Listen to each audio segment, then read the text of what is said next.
everybody. Welcome to this meeting for the budget adoption, special meeting number 1 of 2026. Are there any apologies or leave of absence? Everyone's here. Disclosures of interest. I'll ask if there's any disclosures of interest. Officers' report. 3.1, adoption of operational plan, pages 3 to 47. I'll move the officer's recommendation. Is there a seconder? Councillor Byrne. Any speakers or questions? I'll put the motion. All in favour? Any opposed? That's carried unanimously. Item 3.2, adoption of 2026/2027 budget policies, pages 48 to 122. I'll move the officer's recommendation. Is there a seconder? Councillor Phil Truscott, your seconder. Are there any speakers or questions? I'll put the motion. All in favour? Any opposed? That's carried unanimously. Item 3.3, the adoption of the 2026 and 2027 fees and charges, pages 123 to 258. I'll move this. Is there a seconder? Seconded, Councillor Govers. Any speakers or questions? Put the motion. All in favour? Any opposed? That's carried unanimously. Item 3.4, pages 259 to 327, differential general rates, resolution 3.1A as described on page 259. I'll move this. Is there a seconder? Seconded, Councillor Farage. Any speakers or questions? Put the vote. Councillor Wheeland? Yeah. I'd just like to, I'll be speaking against the budget today.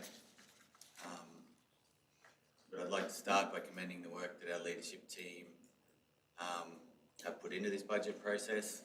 I'd also like to thank our frontline staff just for what they do every day in this region, from CEO to road crews, rangers, administrators and infrastructure teams. Your dedication forms the backbone for this region. And I want to let the staff know that we see and appreciate the work and value it deeply. This is not. This is not the main part. Oh, it isn't. Is that okay? Yeah, that's okay. Well, I'll wait for that. 3.9 is the one you think. I'll wait for 3.1.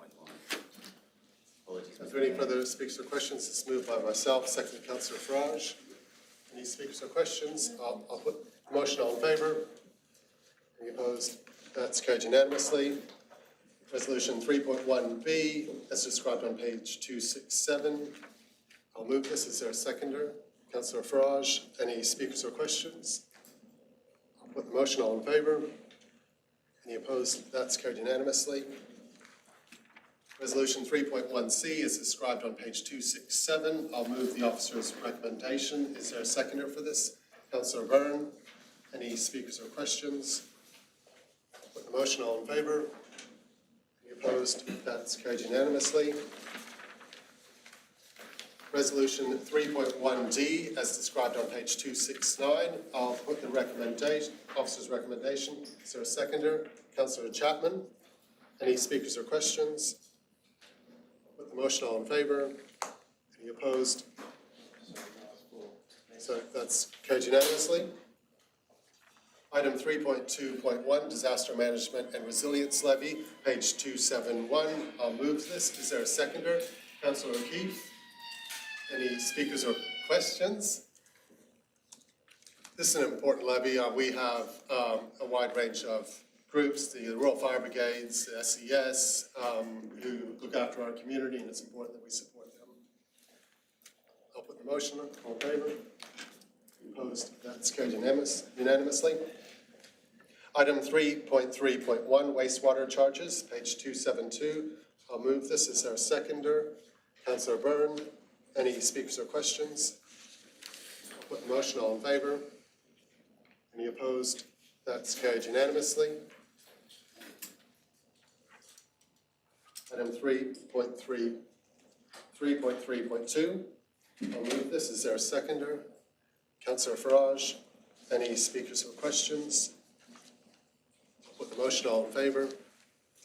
Any opposed? That's carried unanimously. Item 3.3.3, the waste charges on page 276. I'll move this. Is there a seconder? Councillor Chapman. Any speakers or questions? Put the motion. All in favour? Any opposed? That's carried 10-1.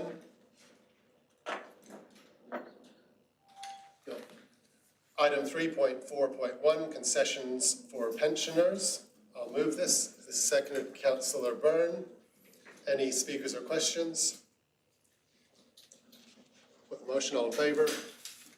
Opposed? That is carried unanimously. Item 3.4.2, concessions for religious entities, community and welfare, care facilities for aged persons and persons with disabilities and emergency services, page 282. I'll move this. Is there a seconder? Councillor Cosgrove. Any speakers or questions? I'll put the motion. All in favour? Any opposed? That's carried unanimously. Item 3.4.3, conservation areas concession, page 282. I'll move this. Is there a seconder? Councillor Govers.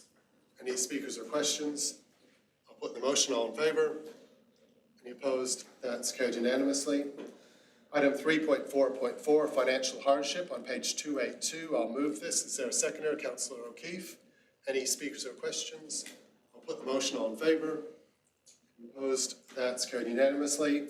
Item 3.4.5, economic development, page 282. I'll move this. Seconded Councillor Chapman. Any speakers or questions? Mr. Mayor, I'd actually like to speak on this. There's on item 345.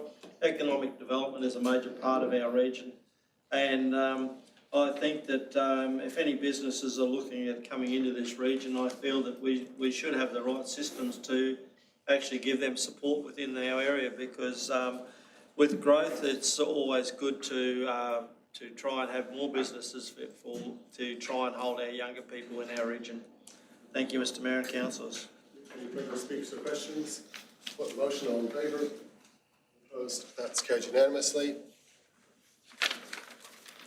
Item 3.4.6, refurbishment concession, page 282. I'll move this. Is there a seconder?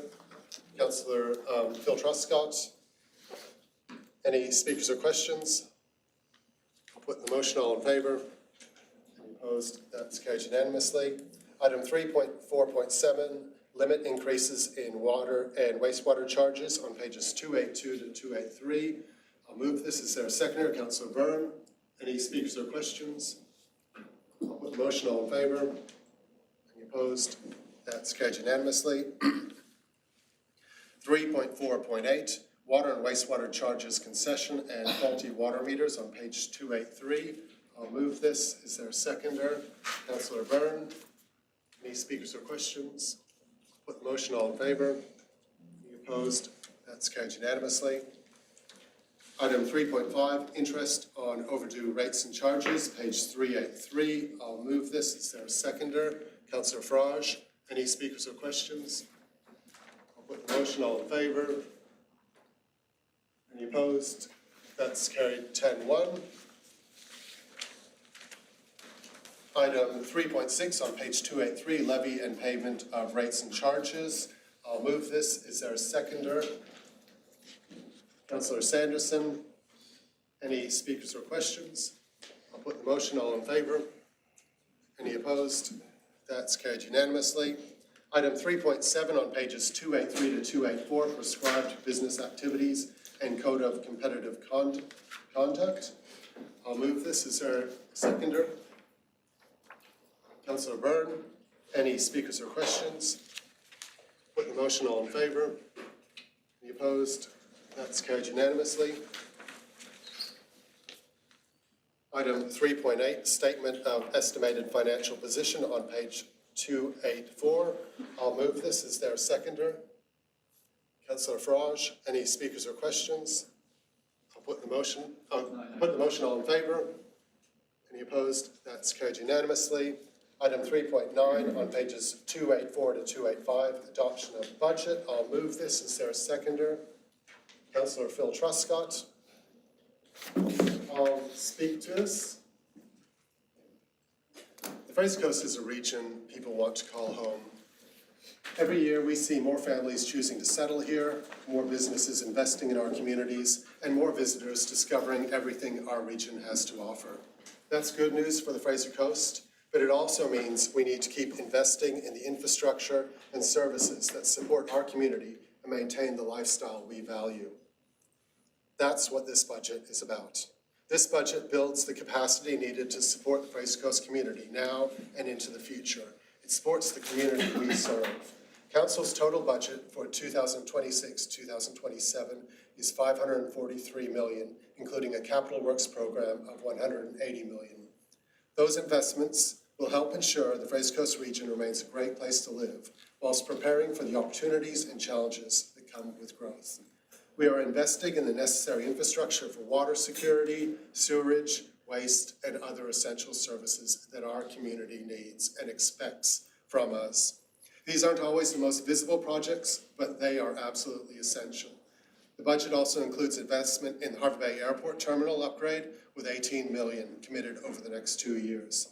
Passenger numbers continue to grow, and this project will improve capacity, comfort, and functionality whilst helping position the Fraser Coast to benefit from future tourism opportunities. This type of investment is absolutely essential if we want to continue to grow the routes and airlines that service our community.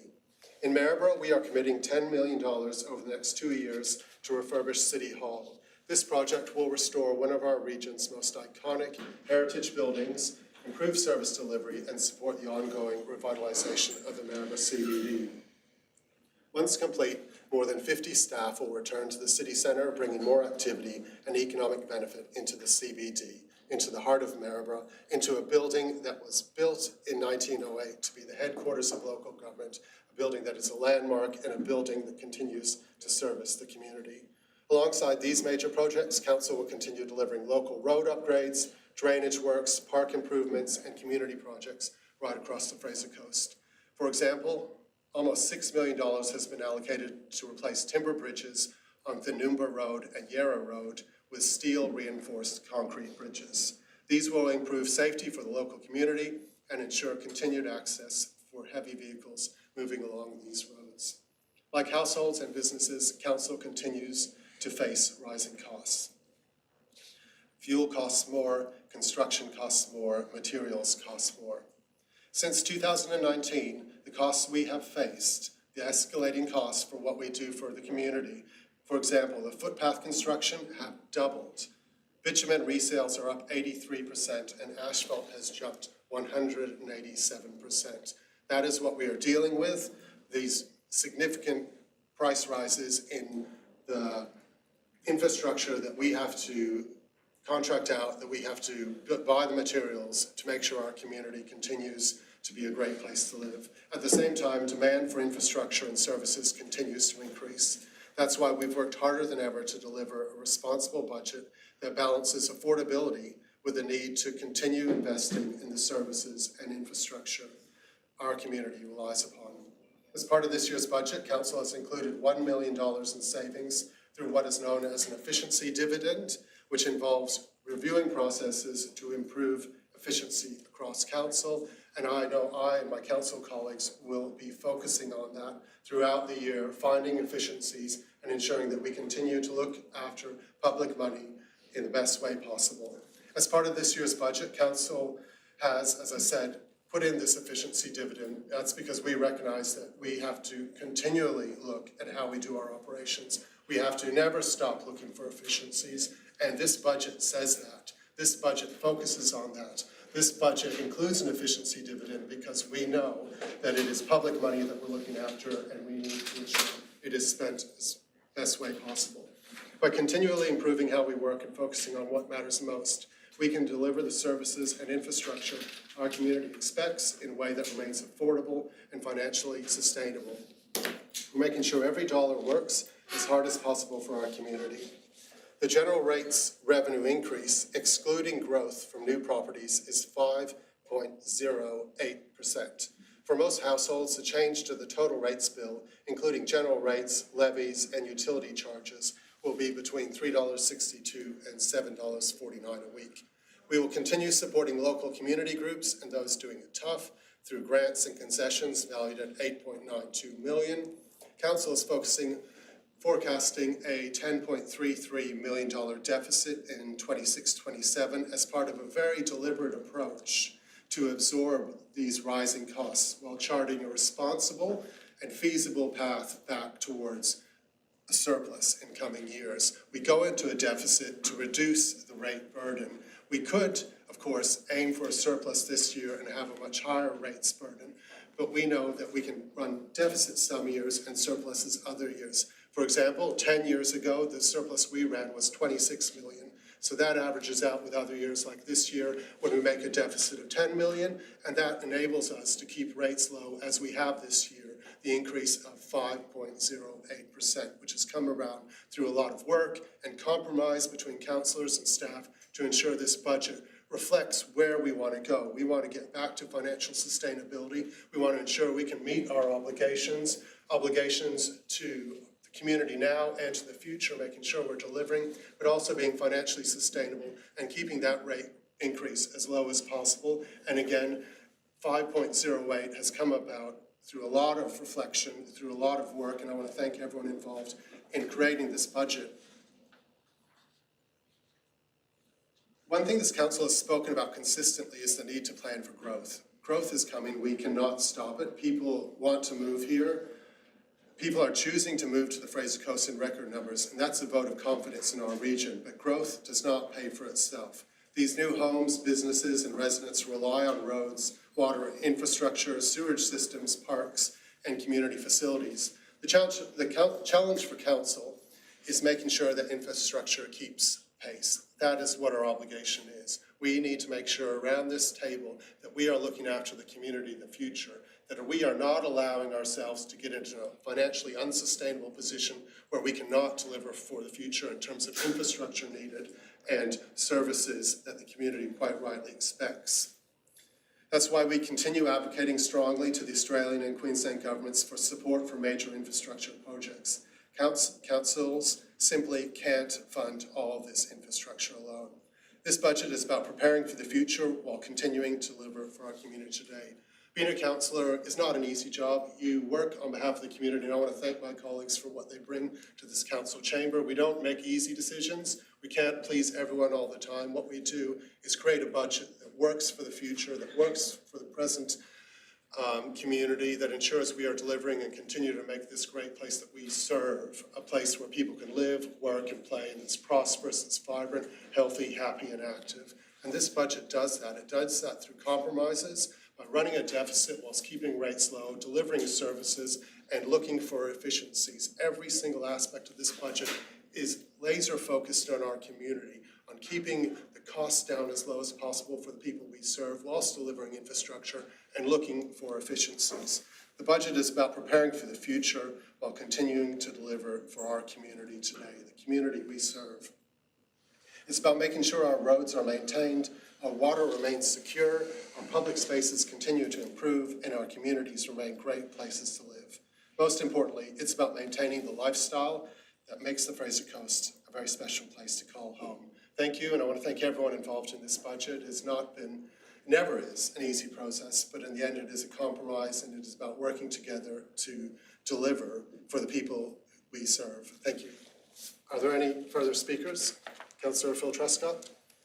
Yes, forgive my voice, but this meeting is very important, so I figured I should turn up today. This budget, as other councillors have, the Mayor has said about, is probably one of the hardest we've ever had to do, that I have to agree on or not agree on. However, it is my job to ensure that this business, and that's what a lot of people can't seem to grasp, this is a business, we cannot go broke. And we also can't keep on going into further debt.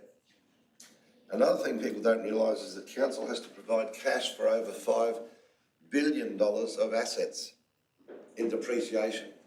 Bridges alone have more than doubled. You do the sums. And on that subject of debt, this budget is allowing for a huge loss, and I call it huge, it may not be huge in some people's language, but a huge loss or deficit.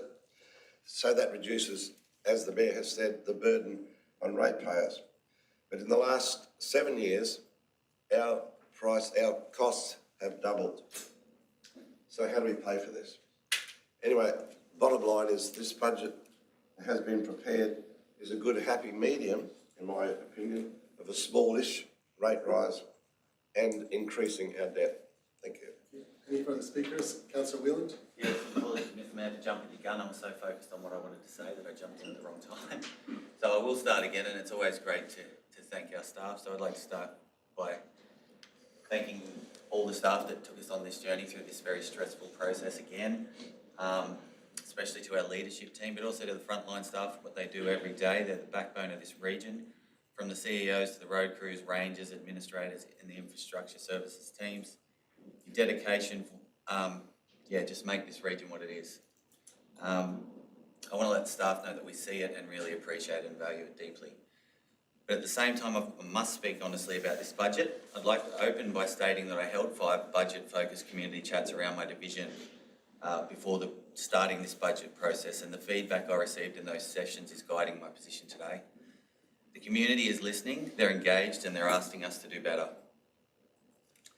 We hear statements around the budget process like, if you want to keep getting things done, yet if it wasn't for the infrastructure team repairing a few drains and doing some minor works, which is deeply appreciated, I would have achieved very little in my term so far. And yet, in this year's budget, there are 0 councillor budget requests, which are essentially community requests. Where's the space for council and community's voice in our budget? I will acknowledge that we are facing reduction in funds from both federal and state governments, which is a real challenge for us all. But we also discount infrastructure fees, as we did in Maryborough in last December's meeting, which I opposed, while we also don't have infrastructure fees at maximum.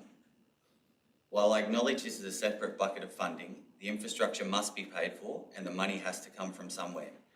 This is not the actions of a council with significant budget challenges. In March 2025, in a published Council in Focus piece, it was stated that Fraser Coast Regional Council had 1,126 staff. With positions added in this budget and since this focus piece, the total will be 1,185, which sees the unsustainable workforce growth of 2.62% per year over the last 2 years. I'm challenged by this, especially as other councils are discussing workforce cuts, which is something that I don't support, but these rates of growth are not sustainable. I reviewed our special projects document, which was page after page of line items of special projects. Whilst I acknowledge some are absolutely vital, in fact probably most, would it not be prudent to manage the amount of these also? Cost escalations of materials, equipment and wages are constantly blamed for poor budget outcomes. Would the growth of our workforce and significant special project budget items be a reasonable assumption that there are some other controls that we aren't using to rein in spending? Colleagues, we've asked our community to do the heavy lifting in the last 2 budgets, and we've still ended up where we are today. If the 2 biggest rate rises in the history of this council aren't enough, then we need to stop expecting that the tap, which is the community rates revenue, will fill our ever-expanding bucket. We need to start looking at ways to make what's in this bucket do what we need it to do. The business as usual approach is failing right across Queensland, with 80% of councils in deficit and well over 50% of councils that are deemed unsustainable. In the toughest financial climate, certainly in my living memory, does this not tell us that business as usual is becoming obsolete? Councils, including us, need to adapt and transform, or we threaten to fail. Again, we have tried all-time high rate rises, it didn't work, so we must adapt in the new world of uncertainty and the unsustainable costs in traditional ways of doing things. I've gone back over the last 2 budget meetings this term and I challenge my colleagues not to use the same reasoning of cost increases that we've used the last 2 years. The community knows and we know that costs go up, but this isn't a reason we can use indefinitely. When businesses or even family budgets are struggling, we tighten our belts and prioritise what's important. We don't spend money we don't have. The budget asks the community to pay again without showing that we've done everything we can to better manage what we already have. So I can't support it in the current form. Let us choose to pivot to sustainability. But what does that look like? I don't know yet, but I'm willing to do the work to get us there. My position is to carry the deficit and reduce the impact on our community because we can choose that path, then refocus on efficiency and transformation. So I'm putting my faith in our new leadership team to lead that process over the next 12 months. Thanks. Any further speakers or questions? Councillor Cosgrove? Thanks, Mr. Chair. I just have a question, which I did flag yesterday with the CEO and a couple of the directors, just around developer contributions, which I think means infrastructure charges. So, just about the fact that on page 290 we have developer contributions estimated for $106 million, which I'm sure is not enough, but at $106 million for this financial year, but then dropping down $40 million to $66 million, then following forecast 67, 68. I had a look at the last budget papers, and our forecast, noting that we are looking at an estimated $106 million in this financial year, for this budget year, in last budget, was $48 million. So we're some $58 million above that. Do we have an issue with forecasting where the development contributions will land? And can you talk to me about the science behind that and how we can get better in this area? Because I understand that the answer came back about averaging, but yeah, we're way under there. And I just want to know how we can get this number a bit more shored up in our budgeting process. I'll take that. Councillor, I can say that we have a lot of improvement in terms of our forecasting. It's a difficult thing to forecast because we are at the mercy, I guess, of the development industry. Development industry is very much at the mercy of demand and also the ability to deliver. It's important to note that that's not a cash contribution loan. It is attributed assets by developers. So that's all attributed assets, not just trunk infrastructure, as well as developer contributions. The figures for the year you're seeing, 25-26, include actuals. So it's what's actually eventuated on the ground. And if we look back through development data particularly, you can see that in years 23 and 24 were our highest respective years in terms of plan seal approvals. So I guess in terms of the cumulative flow of impact, you get your plan seals and about 12 months after that the assets are capitalised and delivered. So you do see that flow-on effect. What we're seeing in this financial year is that flow-on effect of the peak of plan seal approvals. For the next 12 months, we might see a bit of a decrease, because last year we had about a 250 lot reduction in plan seal approvals. So that will flow into a slight decrease for what we actually capture on the ground. I'll also note that the economic climate is likely to impact us moving forward in terms of ability to deliver. So developers like council will struggle to find the materials to actually complete subdivisions, which will hold up that asset capitalisation as well. So I am comfortable that the future years are probably, on average, what we should expect, but it is a difficult, I guess, science to be exact on, but it's definitely something as a council we can improve on. Council did invest, I think it was in last financial year, on software to better manage our developer contributions. That will assist us in providing the finance team with some better forecasting data into the future. It'll never be 100% accurate, but it will be better in terms of actual forecasting as opposed to an average model. Thanks, Director. And might be a follow-up question to the CEO or Org Services Director. I'm guessing that us being conservative on that number is better than us overestimating and going higher. Would that be right? Yes, generally we do. I suppose I wouldn't call it conservative. We're always looking at the data that we're seeing, and we do use averages. It's what we do. And I think for us it's around trying to understand whether or not when we get large developer contributed assets coming through like we have for the last 2 years, that we don't then keep forecasting based off that, what I would call a large increase to that number, because it is, for us, it would not be sustainable. We look at it and we go, well, we don't believe it can be sustainable. And so generally, I wouldn't say we're conservative, but we do look at historical trends to try to understand how we should forecast that number. Thank you, Director. And so just have another question on that same page, so 290 in the budget and statement of income and expenditure on the grants and subsidies.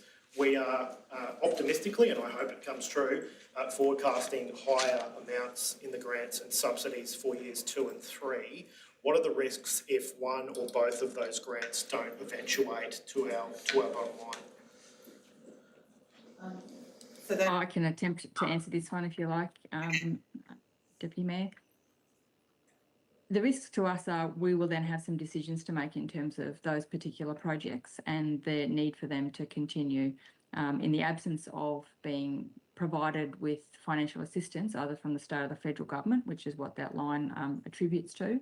We would need to make some decisions within the council as to whether we take on that cost burden even further, which, as you would be aware, would then put us into a much greater deficit position than what we currently are at this point in time, or we make a decision to defer that expenditure, which has other implications for us.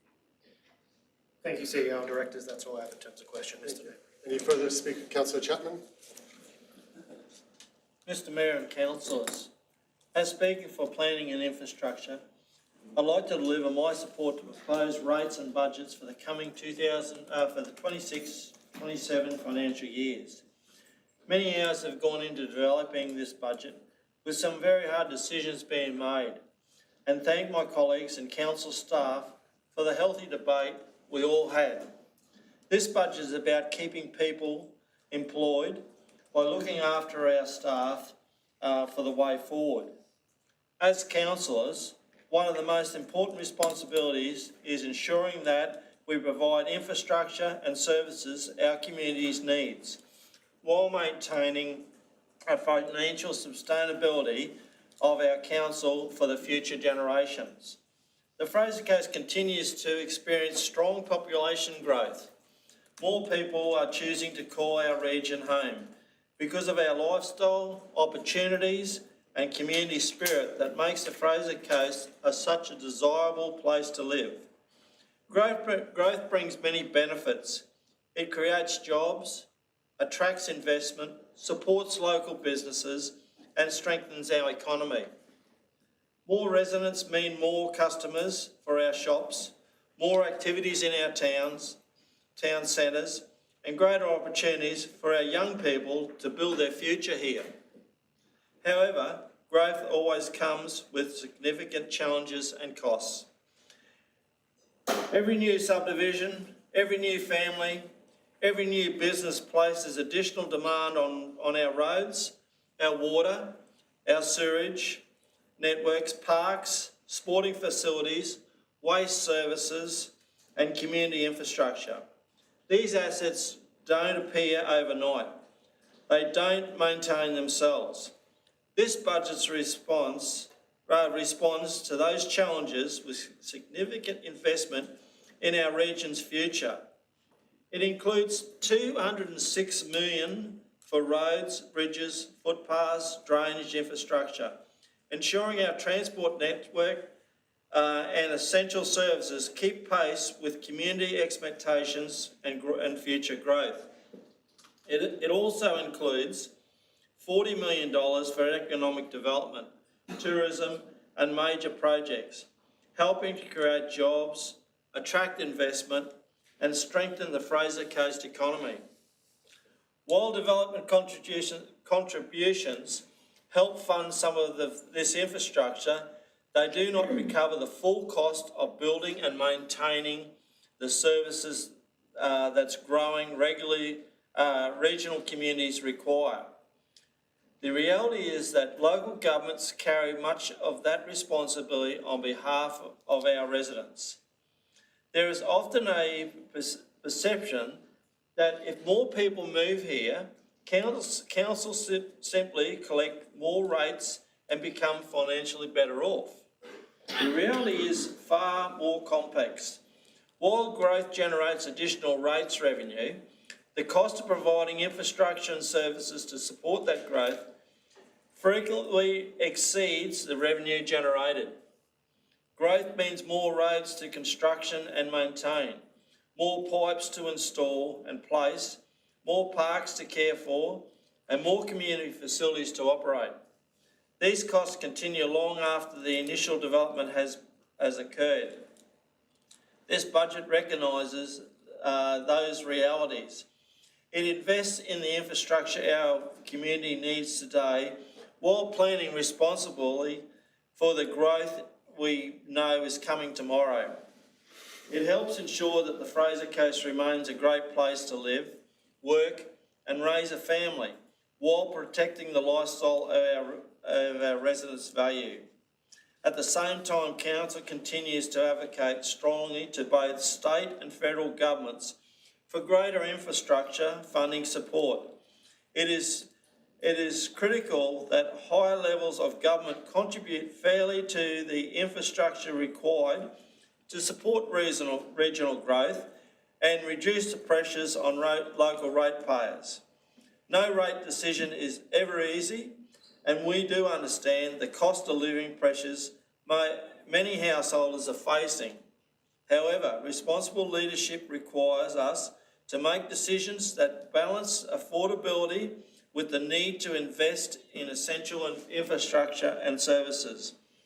This budget delivers sustainable investment in infrastructure, supports economic growth, plans for the future, and maintains the services our community relies on.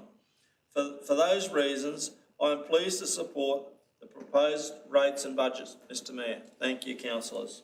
Further speakers or questions? Councillor Farage? Councillor Truscott? Thank you, Mr Mayor. Firstly, I want to acknowledge the enormous amount of work that goes into preparing the budget, and to our staff, particularly Director Marion and her team, and to all staff involved, thank you for the amount of hours that have gone into the process. There are projects within the budget that I do support. There are projects that will deliver real benefits to our community. The Bay Airport or the City Hall redevelopment are good examples of that. City Hall is something a number of us have been advocating for many years now, and so I'm pleased to see it progressing, even if I do remain concerned about just how wildly expensive projects like that have become. But despite some of the positives within the budget, I unfortunately cannot support it. My difficulty is not with this year's increase in isolation. This increase on its own could be viewed as reasonable in the current environment. If this budget stood on its own, I'd probably find it easy to support. But I don't believe budgets do stand on their own, because when I look at the increases over this term of council, I see a cumulative increase of around 30%, including growth, in just the 3 years, including this budget. If someone said on day one of this term that we would raise it by that over a full term, I'd ask if they were serious. That's what I struggle with. I now regrettably supported those previous two budgets. I compromised, not because I was comfortable with the increases, but because I believed we were undertaking a necessary reset.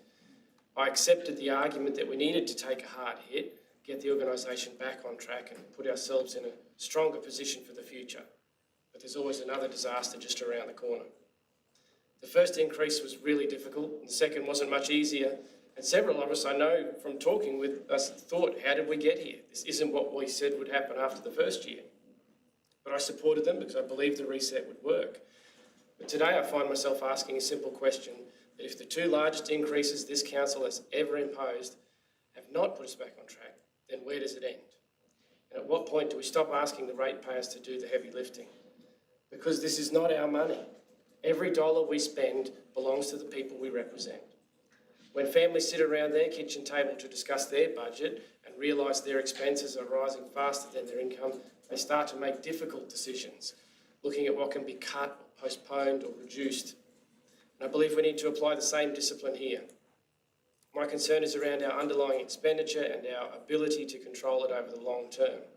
And I acknowledge, as Councillor Whelan did, that state and federal governments have increasingly shifted costs onto local government while also reducing the financial support that they give. And that's a real challenge, but it cannot become the answer to every budget problem. We also have to look inward for ourselves. We need to ask questions about what can be deferred, what can be delivered differently, how to get contractors to sharpen their pencils, and where we can find efficiencies before returning once again to the same group of people for more money. Because eventually that tap runs dry.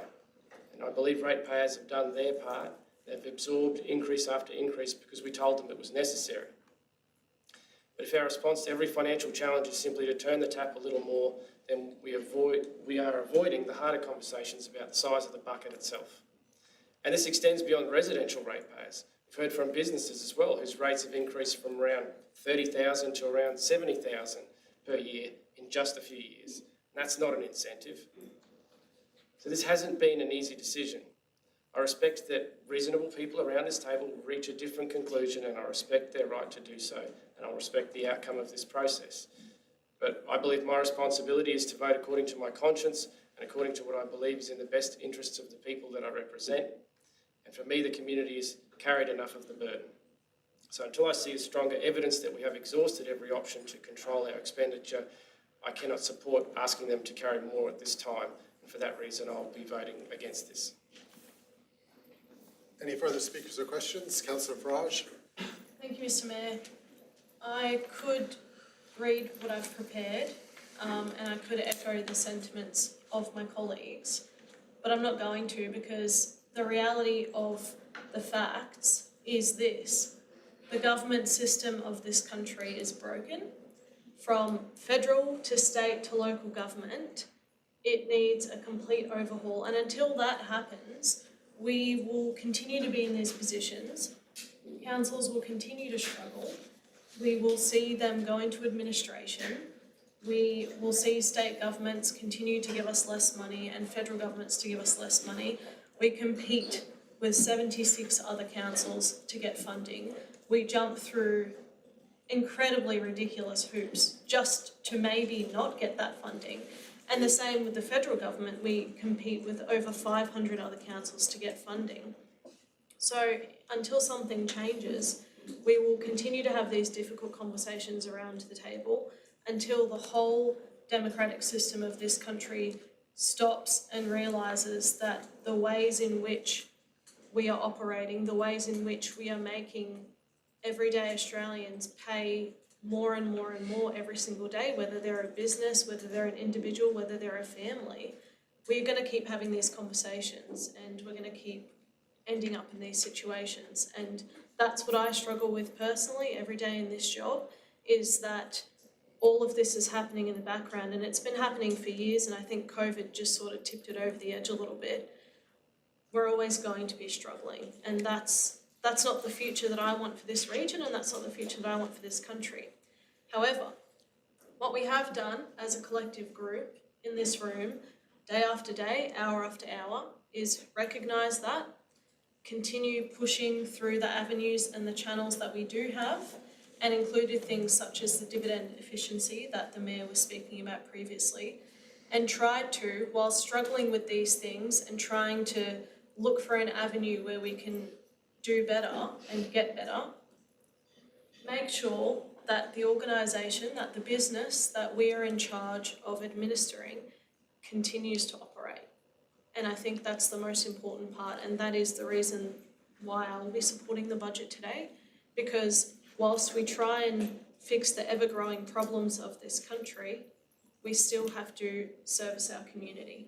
We still have to make sure our staff get paid. We still have to make sure our parks get mowed and the residents get the services that they absolutely deserve and want for our community. So because of that, I'll be supporting the budget today, and I'd like to thank the staff wholeheartedly, not just the directors, but the whole organisation for all the hard work that you do every single day. It definitely doesn't go unnoticed, and you are all champions in everything that you do. And also to my colleagues, we've had many hours of robust discussion.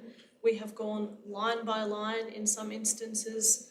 We have challenged each other's way of thinking. I've been challenged by probably each and every one of you to think differently, and I thank you for that.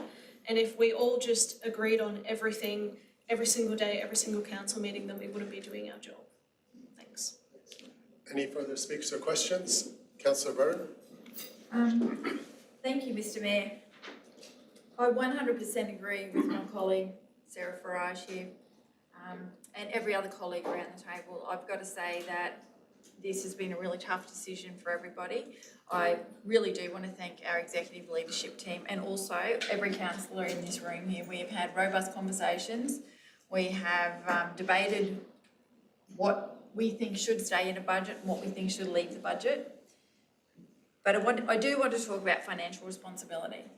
While I am not comfortable with the rate rises that we've put in over the last few years, we do have a financial responsibility to make sure that our council has a plan to present a forecast that demonstrates a clear pathway back into surplus. And that is what this budget does.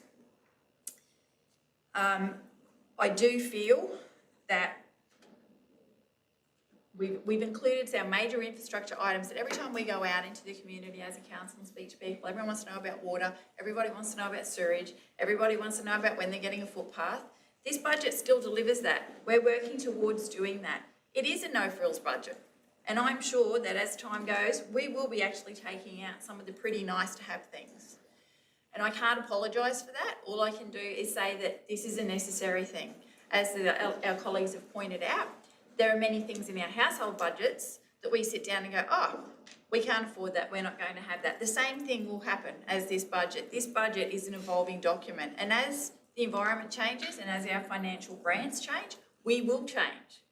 Doesn't mean that everything in this budget is committed to stone. We will be continuing to support our community groups, no doubt about that, and our local services.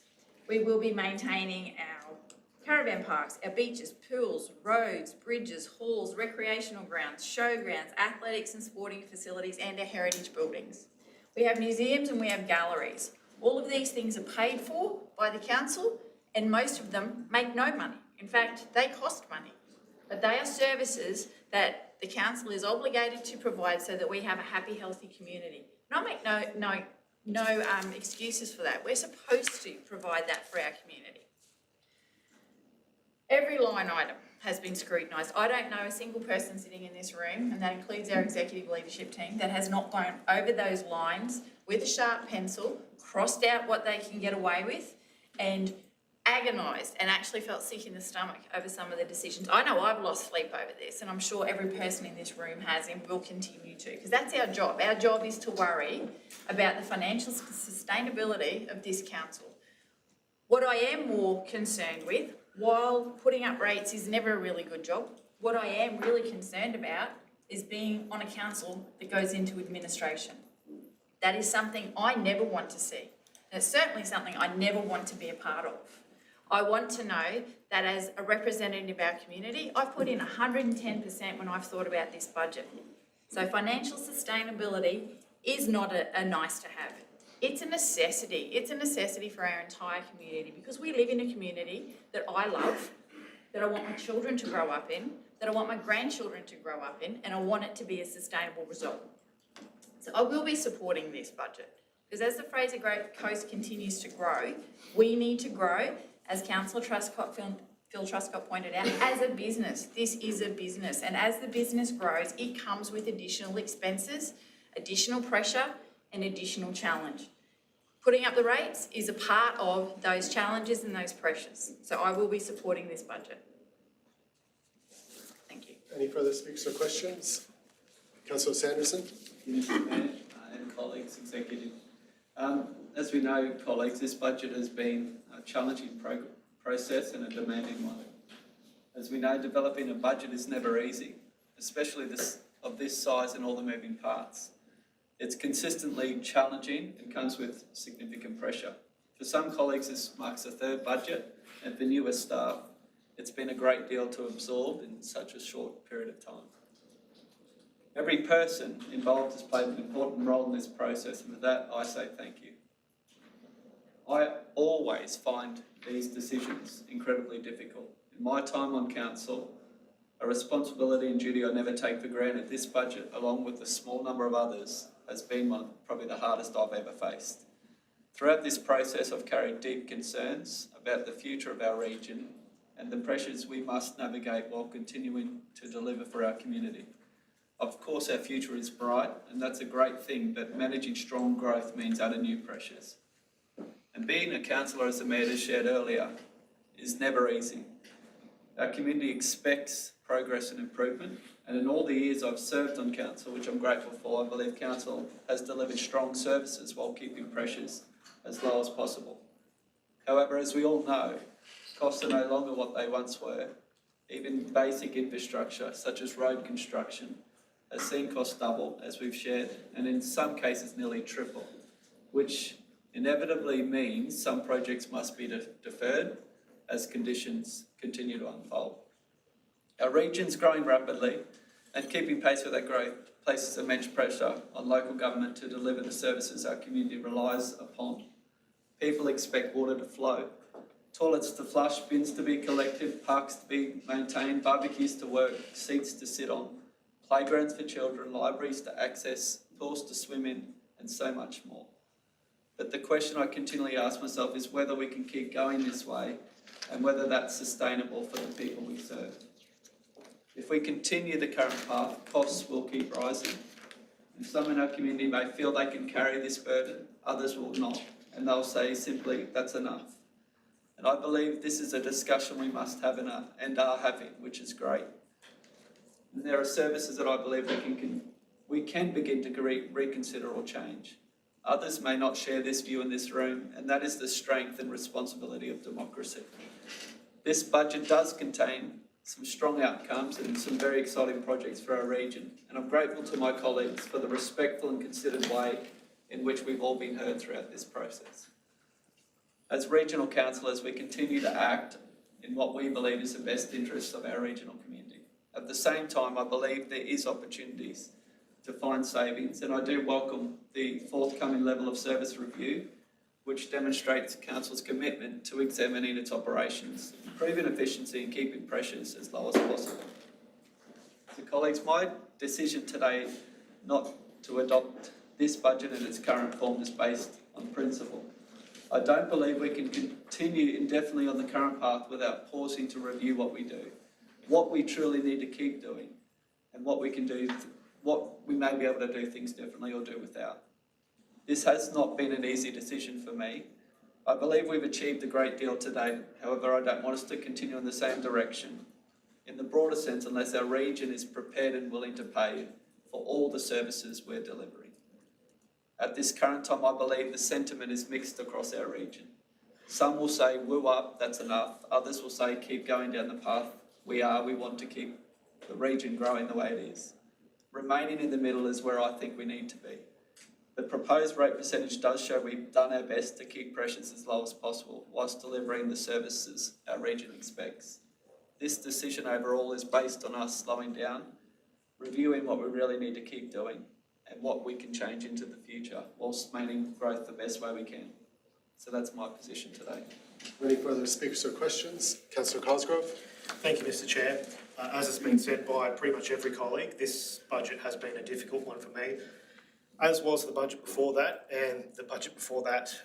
Last year I spoke in this chamber and I reviewed that speech, and I would describe it as quite anguished, and spoke about how difficult that budget was to support. In fact, I'd even told Councillor Truscott, I think 30 minutes before that meeting, that no, I wasn't supporting the budget. But in the end, I supported it because I accepted the argument that significant corrective action was needed to improve Council's financial position and put us on a more sustainable path, as I supported the budget before that as well for the same reasons. So the decision to not support today's budget is not one that I have arrived at lightly or without compromise. I want to begin by thanking our CEO, executive leadership team and council staff. Preparing a budget of this scale is an enormous undertaking, and nothing I say today should be interpreted as criticism of their professionalism, effort or commitment. In fact, a lot of the remarks could be a speech for the budget. In fact, I strongly support the CEO, the direction our CEO has outlined. She has been clear that meaningful organisational reform takes time, and I accept that, but it cannot be lip service. It must be real, and we must get on with it. My disagreement today is not about the destination and the need for those changes. It is about the path we take to get there. One of the paradoxes of local government is that residents quite reasonably ask us for better roads, better parks, better footpaths, more facilities and higher service levels, while also asking us to keep rates as low as possible. The reality is that maintaining the same level of service each year costs more. Council's inflation is not ordinary inflation. Construction costs, insurance, wages and asset renewal costs have all increased substantially in recent years, and I understand those pressures. I also recognise that not every challenge we face is of our own making. The Local Government Association of Queensland continues to advocate, maybe without success, but for financial assistance grants to return to 1% of gross Commonwealth taxation revenue, which it used to be, rather than the approximately 0.5% received by councils today. And something I constantly bang on about at the state level is that infrastructure charges have not been properly indexed since 2011, despite the cost of delivering growth infrastructure increasing dramatically over that same period. I have heard estimations that some of the growth expansion infrastructure per lot as a cost to council would be about $100,000 per lot. We are allowed to charge $36,000 per lot, so you can see the gap there when we are seeing this massive growth.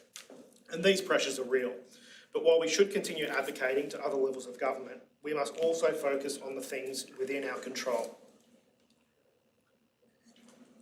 Over the past 3 years, the general rate has increased significantly. In fact, more significantly than any of us would have liked.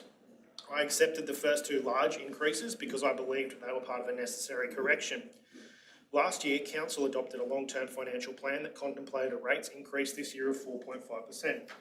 I understand that forecasts change, I understand that circumstances change, but I think it is important to recognise that compromise has already occurred in those last two budgets.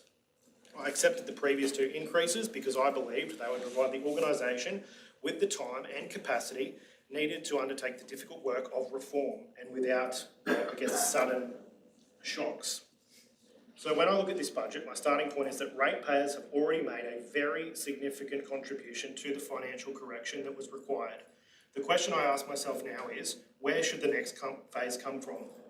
In my view, it definitely has to come from increasingly efficiencies, innovation, change, and where necessary, difficult decisions around what we perhaps stop doing.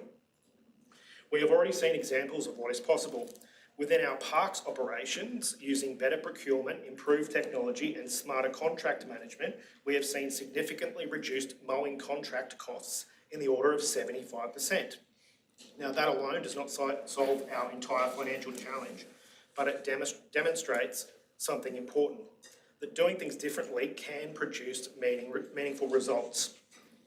I'm also encouraged this year within our operational plan to see the creation of organisational services and transformation as a directorate. And the addition there is transformation. And I think there's a lot riding on that word. It cannot simply be a new title or on an organisational chart. It has to be real, it has to be measurable, and it has to be meaningfully change the way we operate as an organisation. I believe in that agenda, which has rightly been identified by our new CEO. I support that agenda wholeheartedly. But I also believe Council must now increasingly demonstrate through its budget decisions that transformation and expenditure reform are the primary path back to long-term financial sustainability. I have heard the argument internally that a higher rates increase this time allows Council to return to surplus sooner. I understand that argument. However, I think there is broad agreement around this table that carrying an operating deficit, this budget, is currently the right strategy. If that wasn't agreed, we would not be discussing a rates increase of 5.08%, we would be discussing something much higher. The fact that a much larger increase would be required to eliminate the deficit tells us something important. It tells us that our challenge is not fundamentally a rates problem, it is a structural expenditure problem. That does not mean revenue is irrelevant, it isn't, but I do not believe the difference between 5.08 and 4.5% materially changes Council's risk profile or financial trajectory in terms of the deficit we carry. What will materially change Council's future is whether we successfully deliver the transformation, efficiencies and reform that we all know are required. Some will say the difference between those two figures is small, perhaps in isolation it is, but every dollar matters. The people paying these rates are not statistics on a spreadsheet, they are families, pensioners, workers, business owners and residents already dealing with rising costs in almost every aspect of life. I accepted substantial increases in the first 2 years of this term because I believed they were necessary. This year, I believe greater restraint, even if small, is possible. Had this budget proposed a general rate increase of 4.5%, I would have been comfortable supporting it. Because it does not, I cannot support it in its current form. I think we should have carried a slightly higher deficit, noting that I think the risk change is minimal. I respect colleagues who have reached a different conclusion, and I respect their reasons for doing so. My vote today is not in opposition to this council, our staff or our CEO. It reflects a genuine difference of opinion about where more of the burden should fall in this next stage of council's financial journey. For those reasons, I will be voting against the budget. Thank you. Any further speakers or questions? Councillor O'Keefe. Thank you, Mr Mayor. I will be supporting the budget recommendations. We want our community to thrive across all generations. Council is absorbing rising costs in this year's budget. We are investing in essential services and infrastructure. We have a path to long-term financial sustainability mapped out. This budget is focused on essential service delivery, maintenance of essential assets, and is future-focused. It seeks to maintain long-term financial sustainability. Thank you, Mr Mayor, councillors and staff. Any further speakers? Councillor Govers. Thank you, Mr Mayor. While a lot has been said around the room, I agree with a lot of what everyone has said, so I'll keep it pretty simple. I will support this budget because it demonstrates responsible financial management, as Councillor Phil Trossard said, of a business. And at a time of unprecedented growth across our Fraser Coast. While challenges remain, we have continued to reduce deficit and strengthen council's position without compromising services, which I think is great for our community. It's also encouraging to see that this year's rate increase has come down, although people may not agree it has. And I know over 3 years it does seem a lot, but we deal with this as we roll with everything that's coming to us.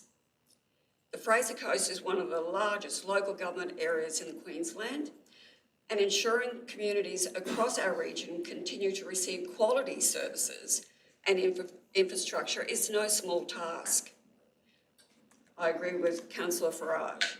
We need other levels of government to look at us, assist us with the much needed funds that we need to serve and provide for our community. Thank you, Mr Mayor. Any further speakers or questions? No further speakers? Questions? I'll put the motion. All in favour of the motion, move myself, Councillor Phil Truscott. 1, 2, 3, 4, 5, 6, 7. All opposed? 4. That's carried 7-4. That being the final business item, I'll close the meeting at 11:03 a.m. Thank you, everyone. Thank you.